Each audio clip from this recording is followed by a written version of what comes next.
Okay, sorry na. Hi guys! Char. Ayun. Ano ba yun? May inopen ka? Ay, may inopen ka. Ano yun? May nakain na ako guys. Nabawasan ko na siya. Yan na yung... Oo, marami pa. May in-order si ate yan ng Rainbow Crunch. Rainbow. Momo. Tapos meron Crunch. siyang free na butter cookie. Rainbow daw siya, rainbow. May ganito siyang free. Rainbow. May free na siyang ganito. So, ganito yung tura niya guys. Tingnan. Ito yung loob. Ayan ang loob niya. Super creamy niya guys. Ito siya. Rainbow Crunch cereal jar with yogurt glaze. Ilan laman ito? Basta nag-uusap po ako dalawa. 12 pieces. Yan, may 12 pieces siya. Cheers. Wala natin. Unti lang guys. Baka ng kutsara pa isa. Titipirin natin naman. Tcharan! Parang meron siyang condense sa ano, no? Hindi siya condensed. Ano yan? Yogurt glaze. Ah, yogurt glaze. Condense. Ba yan? Ang hirap naman ng wala alam sa mundo. Yogurt Kahit- glaze pala yun. Kahit may ano na siya, Konti lang cream po. na siya, hindi siya malambot. Matigas pa rin. Crunchy pa rin.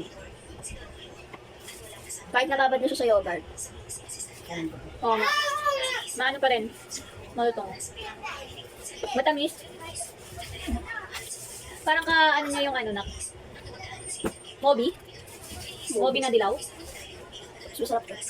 Or, Cheers. ang tamis niya?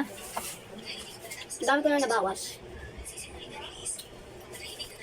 Ah, inaano natin yung lasa? Yung lasa, yung kapares niya ng lasa.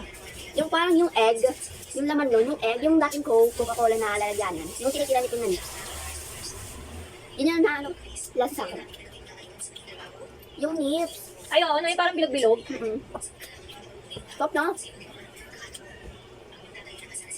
Oo, mama, yung bilog-bilog na parang ano. Tama naman, ang dami na nabawa.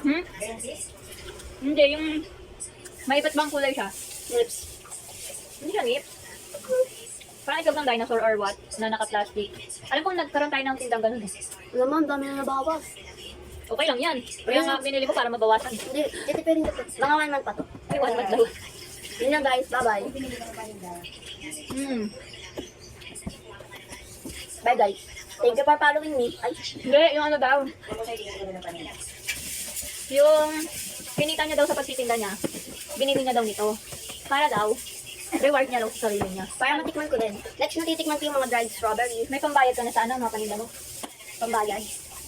Pambayad ka paninda mo. O, di ba bibili ka ulit ng paninda mo? Na ano ko din. May bibili ka naman na siya. Ay, ibig sabihin meron ka na ulit panibago. That's all. Mm-hmm. Yun lang guys. Thank you for watching. Thanks for watching. Bye-bye!